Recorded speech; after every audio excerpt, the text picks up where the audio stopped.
I'm 80 years old, and I'm going to tell you something I wish someone had told me when I was young. Not gently, not politely, but honestly. Because honesty is something you only start valuing when time stops pretending it's endless. For most of my life, I believed the world worked the way everyone said it did. You work hard when you're young. You sacrifice. You endure. You delay happiness. And then one day, when things calm down, when you're established, when you're secure, you finally get to live. I believe that story completely. I shaped my entire life around it, and I didn't realize it was a lie until my body forced me to stop. I spent decades on autopilot. I woke up early, chased deadlines, measured my worth by productivity, and told myself that exhaustion was proof I was doing something meaningful. I had a career people admired. I had stability. I had plans. And I kept saying the same sentence over and over again without realizing the damage it was doing. Later. Later I'll travel. Later I'll slow down. Later I'll fix that relationship. Later I'll do the things that actually matter. I thought later was guaranteed. At 58 years old, my heart reminded me that nothing is guaranteed. I was in the middle of a completely ordinary day. A meeting I don't even remember now. People talking about things that felt urgent at the time but mean absolutely nothing to me today. My chest tightened, the room tilted, and then everything went dark. When I woke up, I was in a hospital bed surrounded by machines, my wife sitting beside me trying to be strong. The doctor told me I was lucky, that I had narrowly survived a serious cardiac event. Lucky.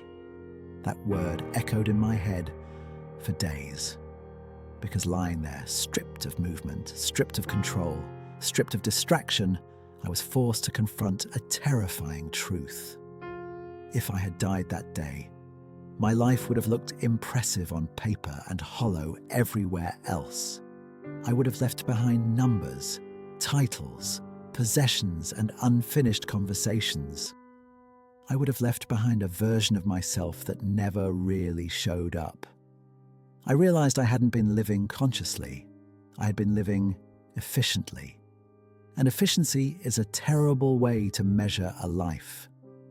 I thought about all the things I'd postponed, the places I never went because work was too busy, the people I didn't call because I was tired, the moments I rushed through because I was always thinking about the next obligation. I had treated time like an unlimited resource, and in doing so, I had wasted the most precious parts of it. The hardest realization wasn't that I might have died. It was that I hadn't really lived. We tell ourselves that success will bring fulfillment. I believe that deeply. I chased goals relentlessly.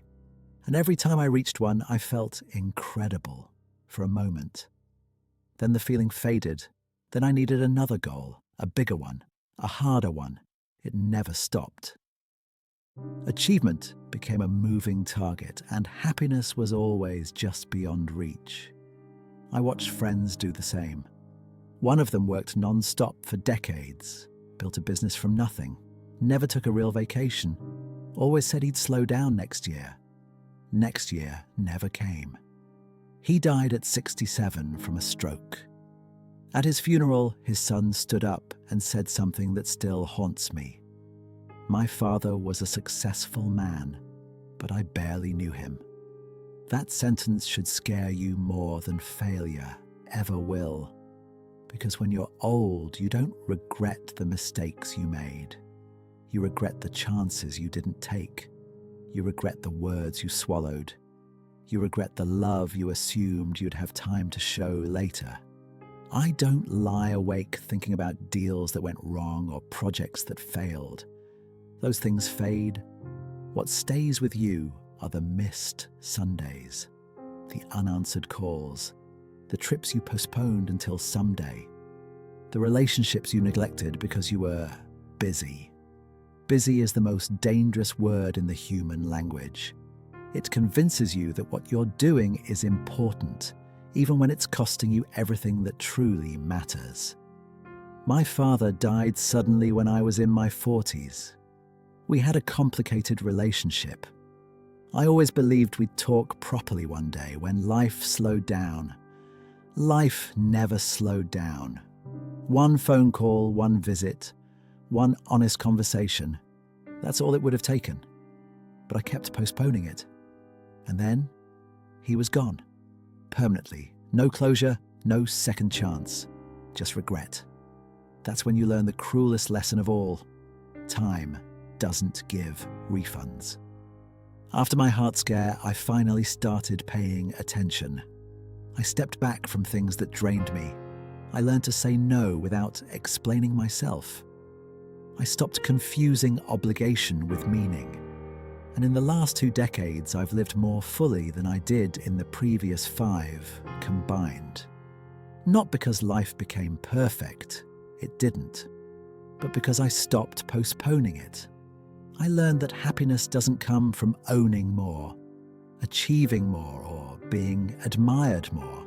It comes from presence, from giving your attention to what's in front of you instead of constantly chasing what's next, from choosing people over productivity, from doing work that feels meaningful to you, not impressive to others. I know this sounds simple. I would have dismissed it when I was young too. I would have said I had responsibilities, bills, expectations.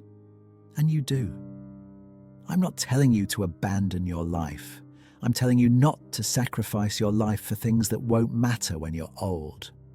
Ask yourself this question honestly, without decoration or excuses. If you died tomorrow, would you be satisfied with how you've lived so far? Not admired, not respected, satisfied. If the answer makes you uncomfortable, that discomfort is telling you something important. You think you have time. That's the greatest illusion of youth. You don't. None of us do. Your parents are aging faster than you realize. Your friends won't always be there. Your children will grow up whether you're present or not. One day, without warning, the opportunity to show up will be gone, and you'll wish you had understood sooner. I have grandchildren now. I watch them rush, stress, chase validation, and worry about things that won't matter. I see myself in them, and I try to tell them what I've learned. Most don't listen. Not because they're careless, but because you can't see the pattern when you're standing inside it. That's why I'm telling you now. If I could speak to my younger self, I wouldn't talk about success. I'd talk about courage, the courage to live intentionally, the courage to disappoint people, the courage to choose joy without waiting for permission. I'd tell myself to call my parents more, to take the trips, to say what I feel, to stop waiting for the perfect moment, because it never comes. Life will always be messy. There will always be reasons to delay. But delay is how you wake up one day and realize your life has already happened. I'm 80 years old. If I'm lucky, I have a few years left. And I'm at peace, not because I lived perfectly, but because I finally stopped wasting time pretending I had forever. That's the great irony of life. When you truly understand that time is limited, you stop squandering it. You stop postponing joy. You start living deliberately. Don't wait until you're my age to learn that lesson. Don't waste decades figuring out what I'm telling you now. The life you're waiting to live doesn't start someday. It starts today.